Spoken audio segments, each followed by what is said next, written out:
Sí, nosotros una respuesta favorable, porque primero para modificar el presupuesto hay que cumplir lo que en primera instancia lo que marca la ley de financiamiento educativo. Hay que tener en cuenta que la inversión que se hacía en el 2015 era del 6,5% y en el 2019 terminó en el 4,8%. Hubo una reducción, un recorte, un ajuste. Eso se empezó a recomponer, se aumentó, pero todavía no llegó al 6%. Y le hemos planteado al presidente de la Nación que el presupuesto que se tiene que aprobar, y vamos a hacer lo propio con los legisladores, tiene que llegar como piso al 6%, que es el cumplimiento de la ley de financiamiento educativo. Eso alcanza para hacer todas las mejoras que entendemos que hay que hacer en la educación. No. Por eso hemos planteado una nueva ley de financiamiento educativo, que es otra discusión, ¿no? Un nuevo proyecto de ley. El presidente lo anunció en el inicio de sesiones en el Congreso Nacional. Este año necesitamos que se envíe ese proyecto de nueva ley de financiamiento educativo para llevar la inversión al 8%, en lugar del 6 al 8, en realidad al 9, porque ya hay un punto del PBI que ya está asignado a ciencia y tecnología, y el 6% antes incluía ciencia y tecnología. O sea, que si se aumenta el 8, estaríamos sumando ciencia y tecnología en un 9% de inversión. Creemos que ese sería una de las medidas que necesitamos para mejorar la educación pública en todo el país. Margadel, en diálogo con los afiliados aquí en Magdalena, bregó hace instantes por un freno en el aumento de los precios, ¿no? Algo que está muy en boga por estos días. Y en ese sentido, ¿cómo está el salario docente? Hoy, si bien sabemos que hubo un importante incremento, que ahora llegó a un acuerdo importante con el gobierno de la provincia. Sí, nosotros llegamos al 47%, vamos a llegar de aumento salarial, pero con una cláusula de revisión en el mes de diciembre, porque lo que planteó el Frente de Unidad Docente Bonaerense, queremos estar por arriba de la inflación. O sea que si la inflación es igual a ese porcentaje que acordamos o es superior, se tiene que aumentar. Se tiene que aumentar porque queremos estar por encima de la inflación, no empatar la inflación, sino recuperar poder adquisitivo del salario. Eso que vamos a hacer en diciembre con el gobierno provincial, en el mes de noviembre lo vamos a hacer con el gobierno nacional, en cuanto, porque ya estaba pautado para el mes de noviembre, ahí el incremento fue del 45%, 45,5% a nivel nacional del piso salarial docente, y ahí planteamos la reapertura y vamos a discutirlo en noviembre con el ministro de Educación de la Nación. Y lo que decía yo también, que es muy importante, nosotros nos pasamos, ustedes saben, 4 años luchando fuertemente por la educación pública, porque había un gobierno como el anterior, acá en la provincia de Buenos Aires, María Eugenia Vidal, que tuvimos muchísimas dificultades con el tema de la infraestructura escolar y con el salario docente. Más de 1 año y medio estuvimos reclamando una cláusula gatillo que finalmente logramos por la lucha que llevamos adelante en marzo, recién en marzo del 2019. Ahora, eso era apenas empatar a la inflación, no perder con respecto a la inflación. 1 año. Los años anteriores perdimos frente a la inflación. Ahora queremos recuperar la pérdida del poder adquisitivo. Por eso, con el gobierno, tanto nacional como provincial, discutimos que los aumentos salariales tienen que estar por sobre lo que marca la inflación. Para dar un ejemplo, a principio de año era el 29% la proyección de inflación. Nosotros llegamos a un acuerdo en ese momento de casi el 35%. O sea, casi 6 puntos por arriba de la inflación. Bueno, queremos mantener esa diferencia para adelante. Esa es la discusión que estamos dando. Que también le llegó un reclamo al presidente que era adelantar las jubilaciones.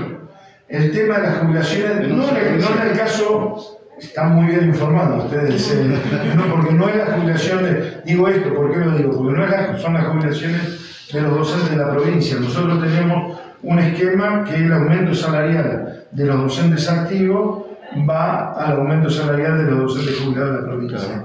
Pero hay 11 jurisdicciones en el país que estaba desfasado el tema del aumento, porque transfirieron las cajas a ANSES y cobraban, iban a cobrar por debajo de la inflación. Entonces, le reclamamos dos cosas: que aumenten, porque habían recibido un aumento del 32%, cuando la inflación hasta el mes pasado fue el 37%, como decíamos antes, si es anual es el 51, 52, pero bueno, eso se toma meses del año pasado todavía. Quedaban muy por debajo, entonces planteamos que el aumento que se iba a dar en marzo se adelante ahora para que no pierdan frente a la inflación, y tenemos que discutir un índice que les permita a los jubilados de esas 11 provincias lo mismo que logramos en la provincia de Buenos Aires, que los jubilados, que el aumento que recibimos los activos también lo cobran los jubilados.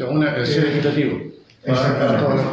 Bueno, entiendo que esta reunión de hoy tiene que ver un poco también con recuperar el territorio a nivel sindical, a nivel, digamos, del diálogo con los afiliados, trabajadores de la educación, después de un año y medio de todo, de lo que pasó, ¿no? Mucha incertidumbre y mucho, digamos, pero sobre todo por ahí falta de presencialidad y todo, digamos, transcurría como en la virtualidad. ¿Cómo ves el tema hacia el interior de su tema? ¿Cuándo son las elecciones, digamos, del sindicato? Y bueno, y ¿cómo ves el diálogo que tuvieron hoy con los docentes acá, los delegados de Magdalena? Bueno, fue muy fructífero. Ustedes lo vieron, lo presenciaron. Nosotros venimos a conversar con los afiliados, no solamente a decir lo que pensamos, sino a escuchar lo que piensan y cuáles son los reclamos, cuáles son las demandas, qué cosas se hacen bien, qué cosas se hacen mal, porque eso es fundamental. Y lo que bien marcabas vos con respecto a la presencialidad es fundamental. No es lo mismo, o sea, la virtualidad fue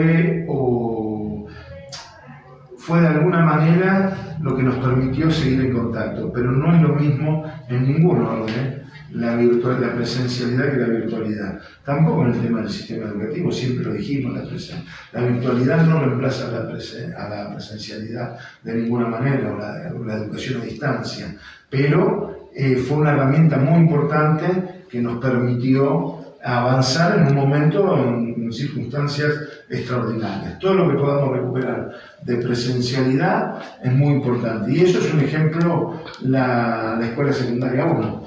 Que a mí me decía Maxi, están mañana, tarde y noche, inclusive los sábados, con los chicos de la escuela secundaria, con las aulas de aceleración, con el programa TR, Egresar, toda una serie de cuestiones donde se refuerzan las trayectorias educativas de los chicos, se los acompaña, se ayuda a la terminalidad en el tema de la escuela secundaria. Bueno, es fundamental. Y lo mismo en estos ámbitos, de escuchar los reclamos, qué piensan, qué les parece, porque si no, uno no tiene el real conocimiento de lo que pasa, sino es recorriendo las escuelas y hablando con cada uno de los afiliados. Bueno, esa es la práctica que felizmente podemos retomar después de, no digo terminada, ojalá termine pronto, pero por lo menos superada gran parte de la pandemia, ¿no?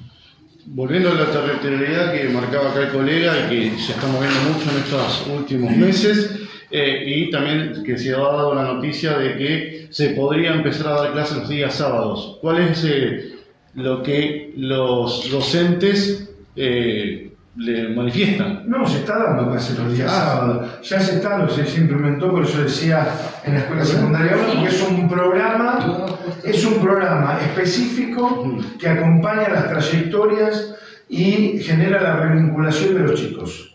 Entonces, se nombraron 30.000 docentes para eso, que se trabaja contraturno, inclusive los sábados. En algún momento, en algunos años, antes del 2015, estaba, bueno, y también después continuaron algunos, pero no con impulso, porque ya se venían implementando los programas de patios abiertos o las orquestas juveniles y demás, que eran programas que se trataba de revincular a los chicos nuevamente con la escuela o vincularlos, acompañar las trayectorias los días sábados. y ya se venía haciendo. Por supuesto que ahora hay una iniciativa mucho más fuerte porque la pandemia hizo daño en todos los órdenes de la vida y necesitamos que los chicos puedan recuperar esos contenidos y aquellos que perdieron vinculación volver a revincularlos con la escuela y acompañarlos en las trayectorias educativas. Respecto de Magdalena, quería plantear esto. Desde agosto estamos trabajando para que en septiembre empezara a funcionar el programa ATR y están vinculándose todos los días de lunes a sábado, desde en algunas escuelas como la escuela secundaria, desde las 8 de la mañana hasta las 9:30 de la noche, todos los días, excepto los sábados, hasta las 6:30 de la tarde.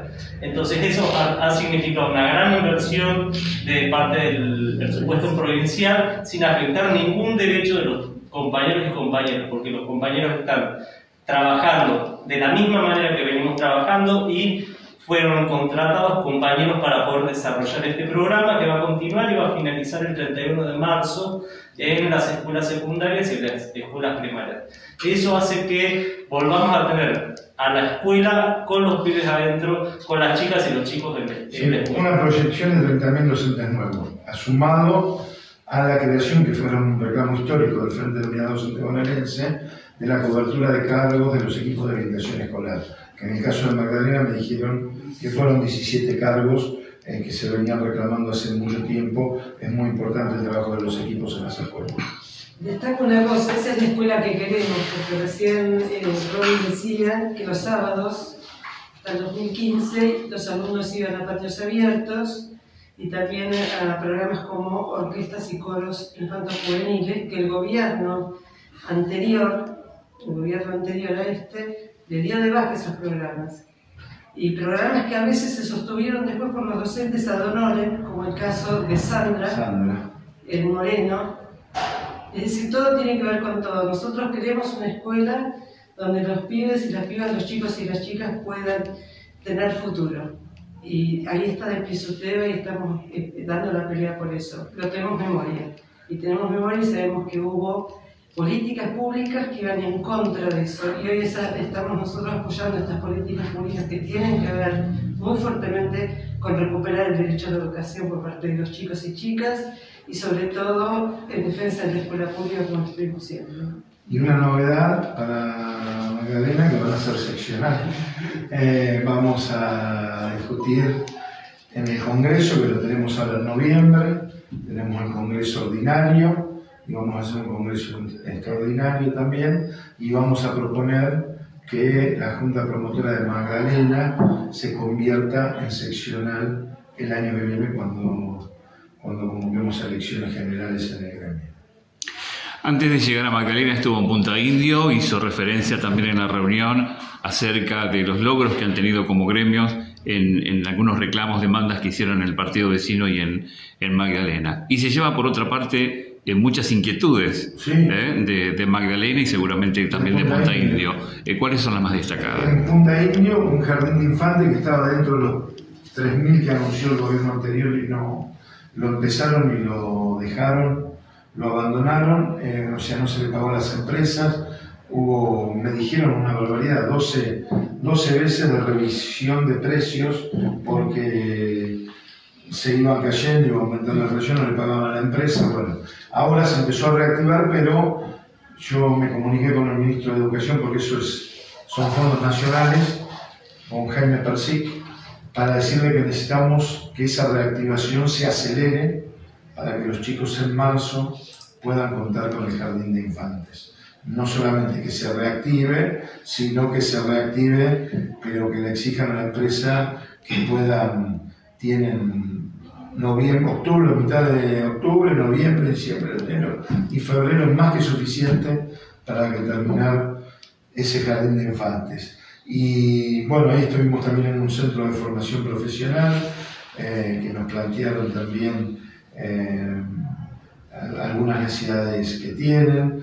Y bueno, y aquí en Magdalena ustedes lo escucharon, los girín para las escuelas rurales, que son los jardines que pueden funcionar en lo que son escuelas rurales, y el SEA y el edificio de funcionamiento del CEP y era de... Jardín, no, la escuela 25... No, la escuela no, pero el otro... No, la de las unidades, las unidades carcelarias, también la necesidad de desdoblamiento, porque son 2, creo, escuelas de adultos con 33 secciones, son muchos, necesitan cargos, inclusive desdoblar ahí esa cuestión.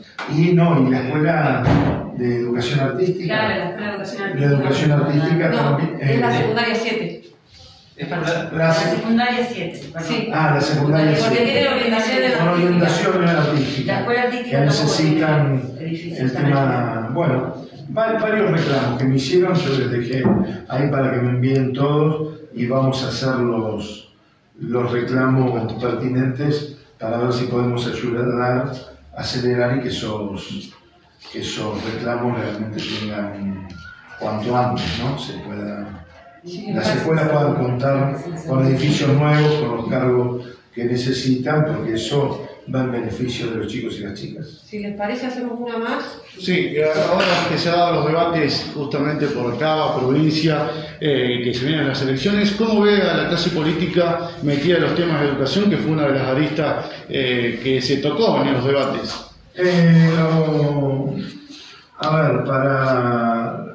Se ha tomado en clave electoral la educación y se tiene que tomar en una clave, en política de Estado, en clave de política de Estado. No se ha tomado en clave de política de Estado, se ha tomado lamentablemente en clave electoral. Hay que discutir seriamente, no puede ser que un gobierno diga una cosa, otro gobierno otra. Cuando yo describo lo que pasó en el tema del gobierno de Vidal, no es que busquen en las crónicas de ustedes, o saquen lo que decía la gobernadora, o lo que pasó con las escuelas rurales, o con las escuelas de isla, y con el tema del salario y demás. Es claro, nosotros creemos en otra cuestión. Inclusive, yo les contaba, la gobernadora tuvo, la primera decisión que tomó fue convocar a los gremios docentes, el 11 de diciembre del 2015. Una decisión que fue muy importante, que apenas asumió, y que yo ponderé y valoré, porque nos reunió a todos para que le contáramos cómo estaba la situación de la educación. Después de eso, no nos recibió nunca más. Y miren que fuimos, nosotros le planteábamos. Ella había asumido un compromiso con nosotros y nosotros con ella. Que aunque no nos pusiéramos de acuerdo en algunos temas, en los que nos pusiéramos de acuerdo, teníamos que trabajar en conjunto. La infraestructura era uno de esos temas. Nunca más nos recibió. 3 veces fuimos, creo que más, pero seguro 3 veces a la puerta de la gobernación, los 5 secretarios generales, no en manifestación, como cualquier ciudadano, a presentarle una nota, dejarle una nota y decirle que solicitábamos una reunión con ella y nos cerraban la puerta de rejas en la cara. Ni siquiera teníamos el derecho de ir a presentar la nota en mesa de entrada como cualquier ciudadano. Después sucedió la explosión de la Escuela 49 de Sandro Rubén. O sea que, y ella misma si ustedes leen el libro, si tienen tiempo, quieren, leen el libro que publicó hace unos meses, no sé si el año pasado o este año, plantea el tema, si una de las autocríticas que se tiene que hacer, el tema es el conflicto educativo. Nosotros no buscamos el conflicto por el conflicto, defendíamos lo que creíamos que era justo. Y la verdad que ella tenía una posición, quizás asesorada por algunos pensadores que tenían mucho en cuenta los focus group y demás, que eso le redituaba políticamente el conflicto con los docentes y con los sindicatos docentes. Lamentablemente se equivocó, pero se equivocó haciéndole un gran daño a la educación pública. Una para más, siguiendo un poco la pregunta de Cristian, en particular, Cintia Houghton y Esther hablaron en contra de la educación sexual integral y también, de otra serie de derechos que también tienen que ver mucho con la educación. Un poco quería saber tu opinión en relación a eso. No, a ver, acá hay consensos que se desarrollaron y que generaron la Ley de Educación Sexual Integral y que avanzó en derechos. sobre la ley hay que trabajar y hay que profundizar la educación sexual integral en todas las escuelas y tiene que ser un eje transversal para todas las áreas de todos los niveles, desde el jardín de infantes, desde la educación inicial hasta la educación para adultos. Es una discusión que no hay que volver para atrás, sino que hay que seguir avanzando en generar mayores garantías de derechos para todas y para todos. Y una cuestión más, para que el tema de la búsqueda de consenso, nosotros estamos dispuestos a discutir y buscarlo y tomamos la educación en clave de política de Estado. Y tal es así que el ex ministro de Educación, Esteban Bullrich, con el que no coincidimos en muchísimas cosas, pudimos tener un diálogo, sentarnos, discutir, se avanzó en el tema de la discusión de las paritarias. Después tomaron otro camino, eliminar las paritarias y terminar el diálogo con los docentes. Ese no es el camino. El camino es poder discutir aún con las diferencias que tengamos legítimamente y poder encontrar puntos de acuerdo para mejorar la educación pública en nuestro país.